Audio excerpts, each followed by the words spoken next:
বারুইপুরে নির্যাতিতা পরিবারের সঙ্গে দেখা করেন মুখ্যমন্ত্রী শুভেন্দু অধিকারী। শনিবার তিনি নির্যাতিতার পরিবারের সদস্যদের সঙ্গে কথা বলেন এবং দ্রুত বিচার প্রক্রিয়া সম্পন্ন করে দোষী দৃষ্টান্তমূলক শাস্তির আশ্বাস দেন। পাশাপাশি এদিন এলাকায় একটি বিশেষ পুলিশ ফাঁড়িরও উদ্বোধন করেন তিনি। মুখ্যমন্ত্রী বলেন, নির্যাতিতার পরিবার তাদের কথা শুনেছে এবং সরকারের পক্ষ থেকে প্রয়োজনীয় সাহায্যের প্রস্তাব দেওয়া হয়েছে। দ্রুত ট্রায়ালের মাধ্যমে এমন দৃষ্টান্তমূলক শাস্তি দেওয়া হবে যাতে ভবিষ্যতে কেউ এই ধরনের অপরাধ করার সাহস না পায়। নিহত ইন্দ্রজিৎ মণ্ডলের ঘটনা নিয়েও সরব হন তিনি। তার অভিযোগ, নাম ও পরিচয় দেখে ইন্দ্রজিৎকে খুন করা হয়েছে। এই ঘটনার পিছনে উস্কানি এবং মৌলবাদী শক্তির যোগ থাকতে পারে বলেও আশঙ্কা প্রকাশ করেন তিনি। মুখ্যমন্ত্রী জানান, ৩৫ বছরের এক যুবককে হাত পা বেঁধে মারা হচ্ছে। ইন্দ্রজিতের পরিবারকে ২৫ লক্ষ টাকার চেক দেওয়া হয়েছে এবং তার দাদাকে সিভিক ভলান্টিয়ারের চাকরি দেওয়া হয়েছে। পরিবারের জন্য বাড়িও তৈরি করে দেওয়া হয়েছে। যারা এই ঘটনার সঙ্গে জড়িত তাদেরও কঠোর শাস্তি হবে বলে জানান তিনি। শুভেন্দু অধিকারী কি বলেছেন শুনব। মন্ডলের যে মব লিঞ্চিং, এটা মব লিঞ্চিং আমি বলবো না, এটা কমপ্লিটলি তার নাম পরিচয় দেখে তাকে খুন করা হয়েছে। এর পিছনে ভোটে রিজেক্টেড যারা হয়েছেন তাদের বড় উস্কানি রয়েছে। র্যাডিক্যাল মৌলবাদী গ্রুপও থাকতে পারেন, আমি উড়িয়ে দিচ্ছি না।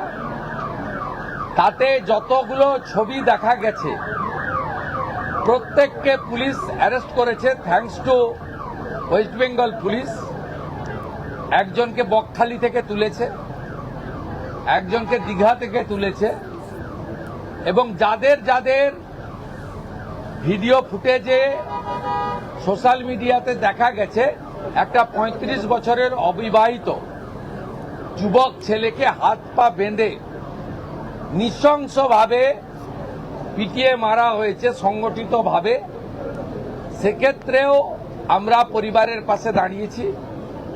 ওর বাবা মার হাতে আমরা আজকে ২৫ লক্ষ টাকার চেক তুলে দিয়েছি। পুলিশকে ধন্যবাদ, তার বড় ছেলেকে সিভিক ভলেন্টিয়ার্সে চাকরি দিয়েছেন ডিজিপি সাহেব থ্রু সুপারিনটেন্ডেন্ট অফ পুলিশ। এই সূর্যপুর আউটপোস্টে তার ডিউটি। ডিএমকে ধন্যবাদ, যে বাড়িটা ভেঙেছিল রিপেয়ার করে দিয়েছে দুদিনের মধ্যে। বাবার বার্ধক্য ভাতা, মায়ের অন্নপূর্ণা দুটোই ডিএম সাহেব চালু করে দিয়েছে। আমরা এই পরিবারের দায়িত্ব নিয়েছি। ইন্দ্রজিৎকে আমরা ফিরিয়ে দিতে পারবো না। ইন্দ্রজিতের প্রত্যেকটা খুনি সমানভাবে ওই একরত্তি খুনিরা যেভাবে আমি কথা দিয়েছি কাস্টডি ট্রায়াল হবে, ইন্দ্রজিতের খুনিদেরও তাদেরও খুব চূড়ান্ত চরম ভারতীয় ন্যায় সংহিতাতে যে শাস্তি আছে পাবে। নির্যাতিতার পরিবারের আবেদনের ভিত্তিতে এলাকায় পুলিশ আউটপোস্ট তৈরি করা হয়েছে। গুরুত্বপূর্ণ মোড়ে সিসি ক্যামেরা বসানোর পাশাপাশি কন্ট্রোল রুম তৈরির কথাও জানান মুখ্যমন্ত্রী। নিরীহ মানুষ যাতে পুলিশি হয়রানির শিকার না হন সে বিষয়ে আইনজীবীকে নির্দেশ দিয়েছেন তিনি। এলাকায় আতঙ্কে দোকানপাট বন্ধ না রাখতে পুলিশকে মাইকিং করার নির্দেশও দেওয়া হয়েছে। কি বলেছেন তিনি শুনব। নির্যাতিতার পরিবার আমার কাছে মঙ্গলবার দিন এসপি অফিসে অনুরোধ, আমি বলবো না, যুক্তিগ্রাহ্য একটা সাজেশন দিয়েছিল যে আমার তো আর আদরের কন্যা ফিরবে না, যে সূর্যপুরে একটা আউটপোস্ট বানান। Thanks to home secretary Shrimati Sanghamitra Ghosh মহোদয়া, thanks to DGP mister Siddhinath Gupta IPS. তারা মুখ্যমন্ত্রীর কাছে করা এই পরিবারের ইচ্ছাকে কার্যকর করে দিয়েছেন উইথিন 4 days। আমি সূর্যপুর আউটপোস্ট উদ্বোধন করলাম। এখানে 4 officer, 2 SI, 2 ASI, 6 mail constable, 2 female constable, 8 civic volunteers, women help desk এবং একটি কন্ট্রোল রুম, এবং পরে 5-7 দিন লাগবে এখানে মোড়গুলোতে সিসিটিভি লাগানো এবং তার কন্ট্রোল রুম এখান থেকে করা। এই কাজগুলো তারা করবেন, আমাকে কথা দিয়েছেন ডিজিপি এবং সুপারিনটেন্ডেন্ট পুলিশ। আমি আশাবাদী যে পুলিশ এই বিষয়ে যথাযথ ব্যবস্থা নেবে। আমাদের ওই পরিবারটি অর্থাৎ নির্যাতিতার পরিবার আমাকে বলছিল যে প্রচুর অ্যারেস্ট ইত্যাদি হচ্ছে, আপনি বিষয়টা একটু দেখুন, আমাকে স্থানীয় লোকেরা চাপ দিচ্ছে। আমি বলেছি ভিডিও ফুটেজ দেখে রেল লাইনে যারা লোহার বিম ফেলছিল তারা কেউ ভারতপ্রেমী হতে পারে না, এটা রাষ্ট্রবিরোধী কাজ।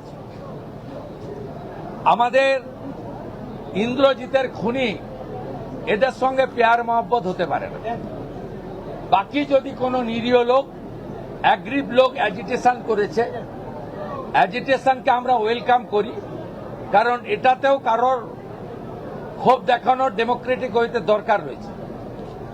আমি আইজি সাহেব কঙ্কর বাড়িকে বিশেষ দায়িত্ব দিয়েছি যাতে কোনো নিরীহ লোকের উপরে কোনো রকম পুলিশি অত্যাচার টর্চার না হয়।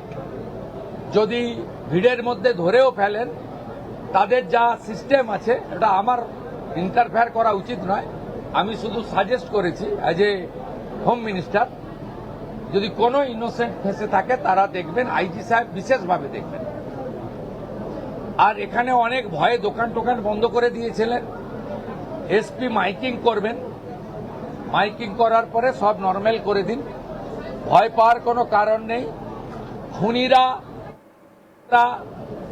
রেল লাইন যারা ভাঙতে গেছিলেন তারা ভয়ে থাকুক। এই ঘটনায় ইন্দ্রজিৎ মণ্ডলের মা কি বলেছেন শুনবো। আমার 25 লাখ টাকা দিয়েছে, এবার বাচ্চা টাকা দুজনে দিয়েছে, বলেছে আরো যা সরকারি পাবে সবই দেবো। আর ছেলের বলেছে মা বাবার জন্য চাকরি দিয়েছি, ওদের যত্ন যেন না হয়, কোনো অযত্ন না হয়, এইটাই বলেছে। আপনারা এই খুশি করলেন? আপনি খুশি? বাবা আমি আর কি খুশি হব, আসল খুশি তো চলে গেছে বাবা। আর যা দিয়েছে ভরিয়ে দিয়েছে, অনেক দিয়েছে, আর এর থেকে খুশি আর চাই। গণপিটুনিতে যে মৃত্যু হয়েছে তার মূল অভিযুক্ত আজকে গ্রেপ্তার হয়েছে, একটু আগে তাদের দীঘা থেকে অ্যারেস্ট করা হয়েছে। আচ্ছা, যারা মেরেছিল গ্রেপ্তার হয়েছে, আজকেও গ্রেপ্তার হলো। কি সেই মারার দৃশ্যটা বাবা আমাদের সামনে হয়েছে, এইটা ভুলতে পারছি না। নির্যাতিতার পরিবারের আবেদনের ভিত্তিতে এলাকায় পুলিশ আউটপোস্ট তৈরি করা হয়েছে। গুরুত্বপূর্ণ মোড়ে সিসি ক্যামেরা বসানোর পাশাপাশি কন্ট্রোল রুম তৈরির কথাও জানান মুখ্যমন্ত্রী। অন্যান্য খবরে আপডেটের জন্য অবশ্যই নজর রাখুন আজ তাক বাংলার ইউটিউব স্ট্রিমিংয়ে। লাইক, কমেন্ট, শেয়ার এবং সাবস্ক্রাইব করতে ভুলবেন না।